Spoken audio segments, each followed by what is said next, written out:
Ini sebenarnya syair yang diucapkan oleh Robi'ah setelah banyak orang melamar dia dan semuanya ditolak.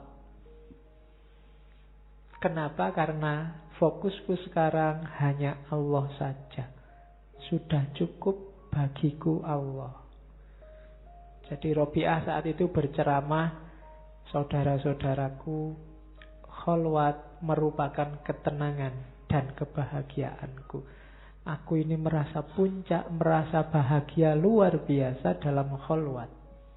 Mohon maaf, sudah tidak menerima lowongan suami lagi. Iya. Jadi aku sudah asik sama Allah. Katanya Robi'ah, kekasihku selalu di hadapanku. Tak mungkin aku mendapat penggantinya. Aku sudah ngerti bener indahnya, dahsyatnya kekasihku yang satu itu. Jadi aku tidak akan nyari lagi. Bahkan katanya Robi'ah, cintanya pada makhluk itu cobaan bagiku. Ini namanya cemburu. Mbok kekasihku itu milikku saja, tidak usah mengasihi yang lain. Tapi dia ini sangat maha penyayang, maha pengasih. Maka itu cobaan bagiku. Dialah tujuan hidupku.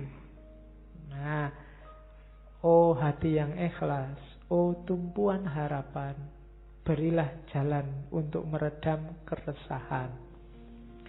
Oh Tuhan sumber bahagia dan kehidupan, kepadamu saja kuserahkan hidup dan keinginan. Kupusatkan seluruh jiwa ragaku demi mencari ridhomu. Jadi enggak punya suami aku enggak gelisah, enggak punya apa-apa aku enggak galau. Yang bikin aku galau cuma satu, ridhomu. Kamu ridho enggak ya padaku? Apakah harapanku akan terwujud? Jadi satu-satunya yang difokusi oleh Robi'ah itu hanya Allah ini kira-kira ridho enggak kalau aku gini ya. Jadi bukan lagi urusan suami, bukan lagi urusan kekayaan. Meskipun miskin luar biasa, banyak hartawan yang ingin bantu. Ada cerita seorang hartawan ingin bantu Robi'ah, cuma takut karena dia tahu pasti ditolak. Akhirnya melalui sahabatnya Sufi, namanya Sufyan Tsauri. Pak Sufyan, mbok tolong saya ingin bantu Robi'ah, cuma Robi'ah ini mesti tidak mau. Mbok sampean yang ngomong. Sufyan Tsauri, ya sudah coba tak bantu. Bilang, Mbak Yu Robi'ah ini loh, saya kesini. Sebelum Sufyan Tsauri ngomong, ada apa sih? Apakah ada yang mau ngasih bantuan aku?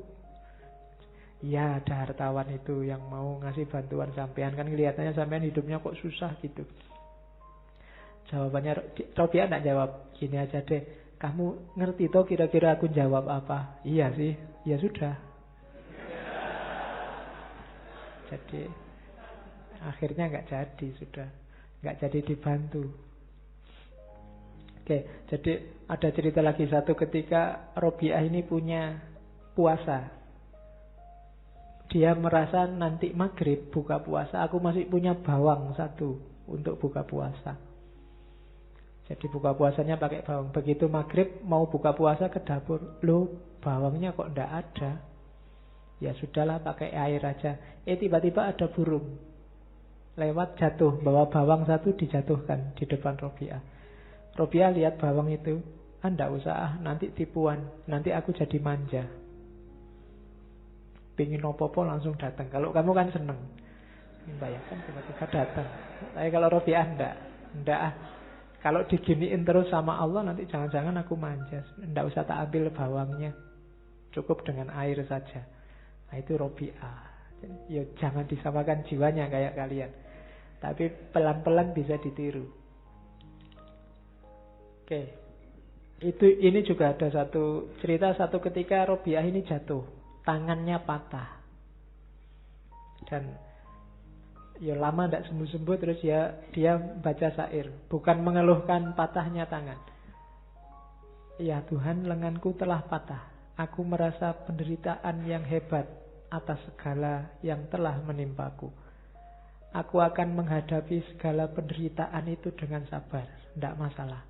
Namun aku masih bertanya-tanya dan mencari jawabannya. Apakah engkau ridho akan aku, ya Allah?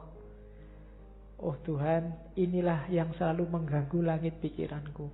Tanganku patah nggak masalah, aku sengsara nggak masalah. Aku masih pengen tahu kamu itu ridho padaku enggak, ya Allah? Aku gini ini loh.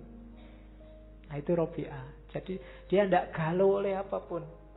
Sumpah kayak apapun hidupnya, diculik, diperbudak orang, tidak masalah. Dia cuma, ini Allah ridho tidak ya kira-kira kalau aku gini nih. Bisa kamu tiru kalau sedang ngapain, sumpah, tidak apa-apa lah kayak gini. Tapi Allah ridho enggak? Dalam hal apa saja. Itu yang selalu ditanyakan Robi'ah. Oke, terus Robi'ah itu, ya tadi karakternya orang Cina memang selalu rindu pada Allah.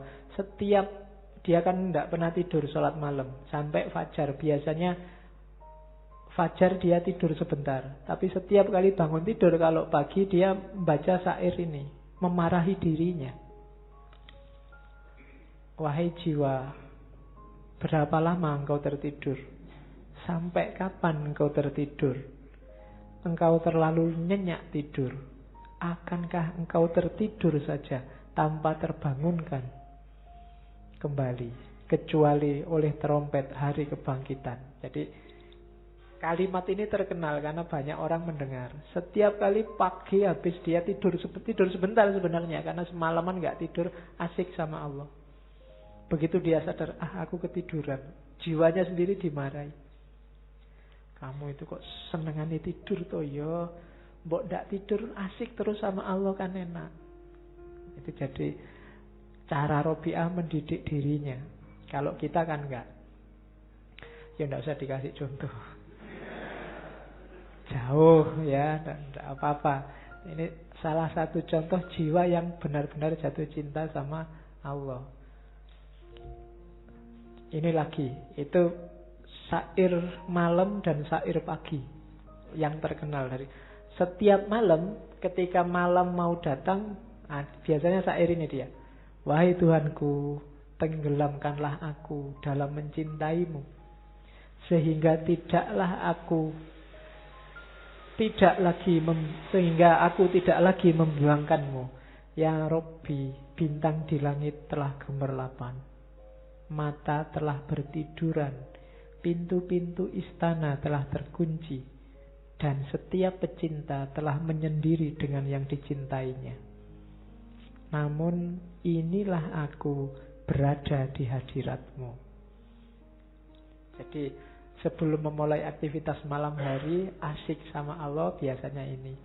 Ya Allah, bintang sudah muncul, bulan sudah muncul, pintu-pintu telah tertutup, para pecinta sudah sama pasangannya sendiri-sendiri, dan inilah aku di depan pintumu.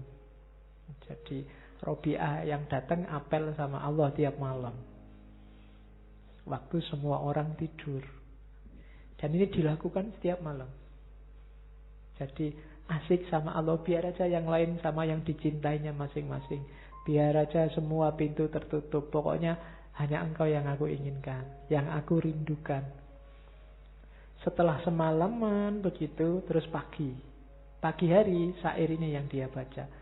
Tuhanku, malam telah berlalu dan siang segera menampakkan diri. Aku gelisah, apakah amalanku engkau terima hingga aku merasa bahagia, ataukah engkau tolak sehingga aku merasa gelisah? Demi kemahakuasaanmu, inilah yang akan aku lakukan selama engkau memberi aku hidup. Sekiranya engkau usir aku dari depan pintumu, aku tak akan pergi, karena cintamu telah memenuhi hatiku. Jadi kalau pagi dia bermunajat sama Allah, ya Allah, malam sudah selesai, sekarang siang telah datang. Amalanku semalaman tadi engkau terima apa enggak ya? Tapi aku akan selalu begini, aku akan selalu di depan pintumu, Kamu bukakan pintu apa enggak, aku akan ada di sini. Kamu sambut atau tidak, aku akan ada di sini. Karena aku sudah terlanjur jatuh cinta denganmu. Nah, itu Robi'ah. Jadi 24 jam hidupnya hanya untuk Allah. Kerinduan yang tiada henti pada Allah. Terus, ya ini syair yang lain. Ku jadikan engkau teman bercakap dalam hatiku. Tubuh kasarku biar bercakap dengan yang duduk. Jisimku biar bercengkrama dengan handai tolanku. Isi hatiku hanya tetap engkau sendiri. Ya, biar aja fisikku ketemu orang lain ngobrol, jasadku ketemu tetangga-tetangga, ketemu sanak saudara. Tapi hatiku tidak akan kemana-mana, hanya bersamamu. Nah, itu Robi'ah. Terus, buah hatiku, hanya engkaulah yang kukasihi. Ampunilah para pendosa yang datang ke hadiratmu. Dia tidak mendoakan dirinya, mendoakan selain dirinya. Kalau ada orang berdosa datang kepadamu, ampuni saja. Tapi aku tidak akan mohon ampun. Karena engkaulah harapanku, kebahagiaan dan kesenanganku. Hatiku telah enggan mencintai selain dari dirimu. Jadi, engkau marah padaku tidak apa-apa, asal jangan pergi dari aku. Nah, itu Robi'ah, sama Allah. Terus, ya kelihatannya kok berat ya. Bisa dicoba. Jatuh cintalah sama Allah. Ini yang salah satu yang terkenal. Ya Allah, apapun yang akan engkau karuniakan padaku di dunia ini, berikan pada musuh-musuhmu. Kasih pada orang kafir, orang murtad, orang kurang ajar. Kasih ke mereka. Yang mau kamu kasihkan padaku di dunia. Dan apapun yang engkau karuniakan padaku di akhirat, kasih pada sahabat-sahabatmu, kasih pada para ulama, para wali, orang-orang soleh yang kau cintai. Aku tidak butuh apa-apa, karena engkau sendiri cukuplah bagiku. Itu Robi'ah. Oke, jadi Allah saja yang kuinginkan. Cukup pahala-pahala kasih pada orang yang kau cintai, ya Allah, pada sahabat-sahabatmu. Derajat tinggi, barang duniawi, materi yang mungkin engkau berikan padaku di dunia, kasih pada musuh-musuhmu. Aku tidak butuh itu semua, aku hanya butuh engkau. Itu Allah.